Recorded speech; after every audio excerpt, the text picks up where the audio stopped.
Quand on se lance en affaires, il faut d'abord trouver de l'argent si on veut espérer en faire un jour.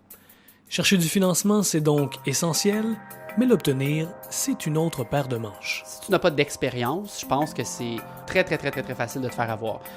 Et donc, le plus difficile, c'est de s'entourer de gens qui ont déjà fait ça pour essayer de négocier les termes qui sont les plus adéquats possibles pour ta situation de start-up. La vraie difficulté au Québec, c'est qu'on a des aussi bons produits et des aussi bons ingénieurs que n'importe où, mais le marché intérieur est trop petit puis l'accès aux capitaux il est beaucoup plus difficile. Alors, on doit créer de la valeur à l'intérieur de ce cadre-là. Je m'appelle Carl Rétino-Parazelli et vous écoutez le Mythe Startup, le balado qui vous emmène dans les coulisses du monde de l'entrepreneuriat.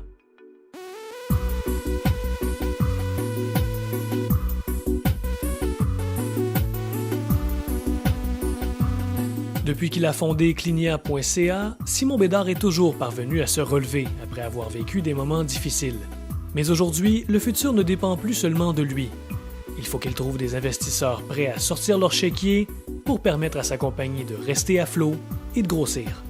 Dans l'épisode d'aujourd'hui, comment chercher de l'argent pour financer son entreprise sans y laisser sa chemise.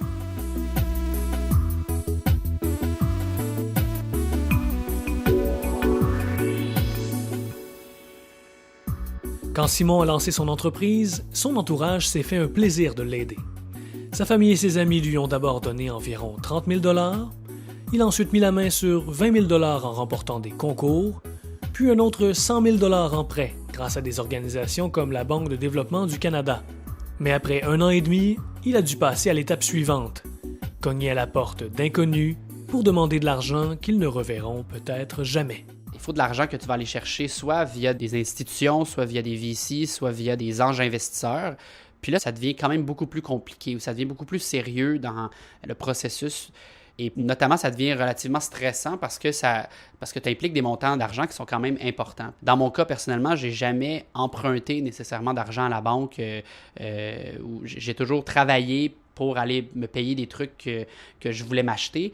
Mais là, tu es obligé de changer de mindset parce que tu dois pouvoir financer ton entreprise. Puis c'est un concept qui est encore aujourd'hui, qui pour moi est difficile pas à vivre, mais à dire, attends un peu, là, je vais prendre l'argent de quelqu'un d'autre pour travailler sur un projet qui est le mien ou qui va devenir le nôtre parce qu'il va y participer au niveau de l'actionnariat.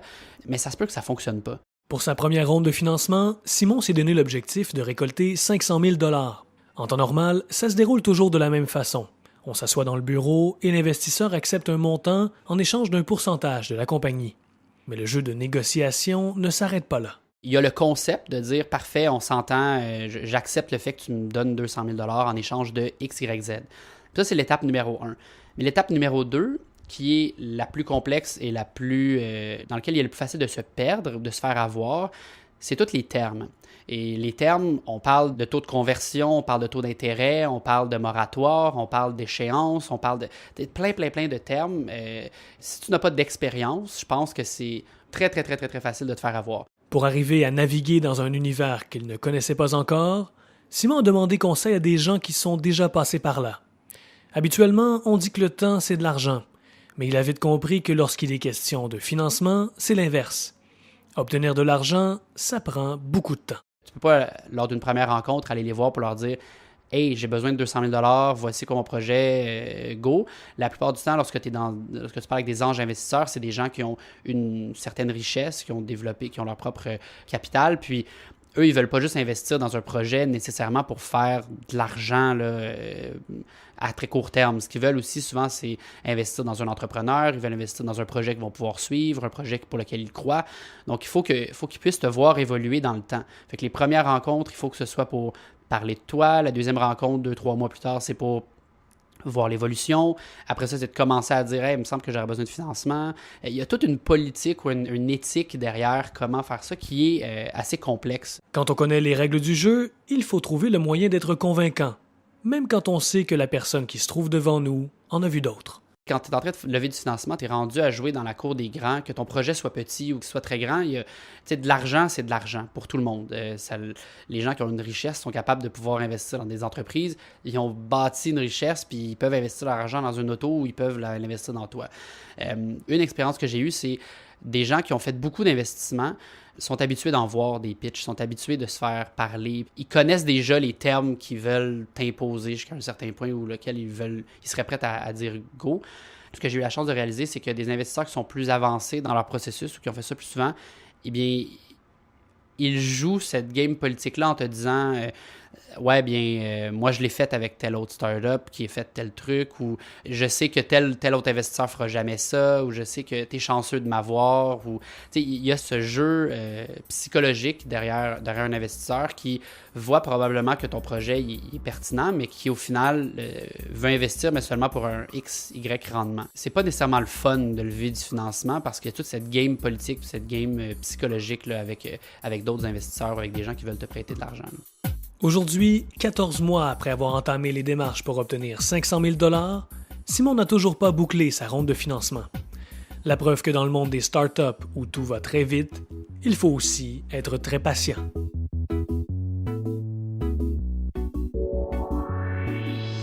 Selon la directrice générale de la fondation Montréal Inc., Liette Lamonde, Simon n'est pas le seul à se poser des questions lorsque vient le temps d'entrer dans le mystérieux monde de l'investissement. Je pense qu'il y a une offre maintenant telle en financement, autant en financement qu'en accompagnement dans l'écosystème à Montréal, qu'on sent une certaine confusion chez les entrepreneurs, à un point tel que nous, on est en train de se développer une approche un peu plus concrète d'accompagnement des entrepreneurs dans leur recherche de financement, parce qu'on voit qu'ils perdent beaucoup d'énergie, beaucoup de temps à frapper aux mauvaises portes.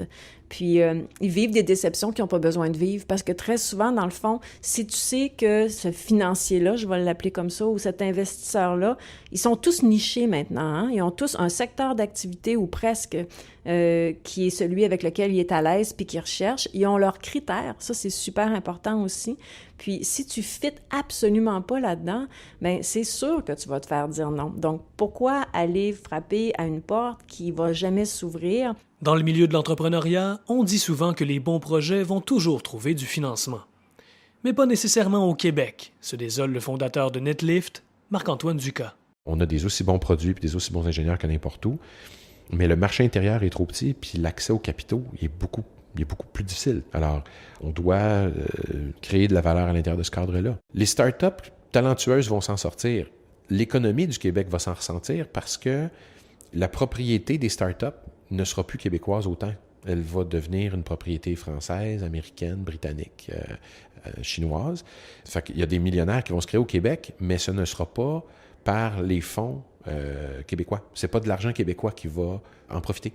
Puis c'est ça pour moi la Caisse commence à jouer un rôle extrêmement intéressant là-dessus. Tu sais, ils sont embarqués récemment, par exemple, dans des deals comme celui de Lightspeed, mais ce genre de grand deal-là qu'on voyait pas tellement dans les boîtes techno qui commencent à se faire, il va devoir s'accélérer plus parce qu'en tout cas, moi, comme entrepreneur, ce que j'explique à beaucoup de jeunes entrepreneurs, c'est si vous avez la chance de magasiner votre financement, faites-le. Mettez en concurrence les investisseurs que vous avez au coin de la rue avec ceux que vous pourriez trouver ailleurs dans le monde parce qu'il y a de l'argent ailleurs aussi. Ils cherchent des bons deals, alors allez sur le marché. Il n'y a pas de problème avec ça. Et même quand on parvient à trouver du financement près de chez soi, il faut réfléchir avant d'agir, prévient le directeur général du Santec, Richard Chénier. Des fois, de prendre un chèque qu'on te donne, c'est alléchant, mais des fois, c'est pas une bonne idée. Par exemple, il y a les anges financiers, ils sont super, mais des fois, il y a des anges financiers où ça va être plus une nuisance que d'autres choses.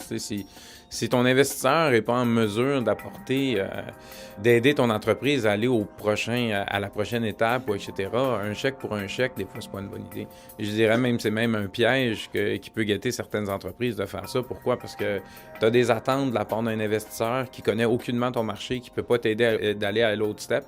Puis avec toute la pression qu'il y a d'avoir un rendement sur les investissements. Donc, puis des fois même de jouer le trouble fait en te donnant des conseils ou en te donnant des orientations qui sont pas toutes alignées par rapport à ce que ton entreprise devrait faire pour percer dans le marché dans lequel tu es. Ils doivent comprendre qu'il va y avoir au moins jusqu'à maturité de l'entreprise, au minimum 3 à 4 rondes de financement et que chacune de ces rondes-là inclut une dilution. Luc Giguère, entrepreneur en résidence au Santec. Et on leur pose toujours la question, est-ce que c'est mieux d'avoir 100% de Tony Patate ou 1% d'Apple?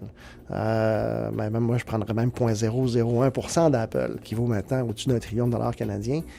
Donc, la dilution, c'est quelque chose qui fait peur au départ à l'entrepreneur jusqu'à ce qu'il comprenne que c'est normal et qu'à la fin, il va effectivement peut-être être juste propriétaire de 10 ou 15% de son entreprise, mais qu'elle va valoir peut-être 500 millions ou 1 milliard. Parce que même si une entreprise vaut 200 millions puis qu'il te reste seulement 15%, tu vas pouvoir te débrouiller au Québec avec ce genre d'actifs-là. La semaine prochaine, dans le dernier épisode du Mythe Startup, vous verrez comment l'entrepreneuriat change une vie et pas toujours comme on le voudrait. T'as pas le choix de négliger ton entourage jusqu'à un certain point, puis que ce soit des amis, que ce soit la famille, que ce soit des rencontres ou des événements auxquels tu étais supposé participer, que finalement tu ne peux juste pas participer parce que ça te permettra pas d'atteindre tel ou tel objectif dans ta start-up. J'ai même entendu une jeune femme me dire qu'elle a dit à sa mère, le moment je te parlerai pas pour les 6 prochains mois parce que je suis en train de lancer une entreprise, ça me tient à cœur, tu comprends pas ce que je fais, puis à chaque fois que je t'en parle, tu fais juste me décourager, puis j'ai pas besoin de ça. Si vous voulez me parler d'argent ou me dire ce que vous pensez de l'épisode, vous pouvez m'écrire à startup@ledevoir.com ou me trouver sur Twitter à Carl R. Parazelli. Je m'appelle Carl Rittino Parazelli. On se retrouve la semaine prochaine.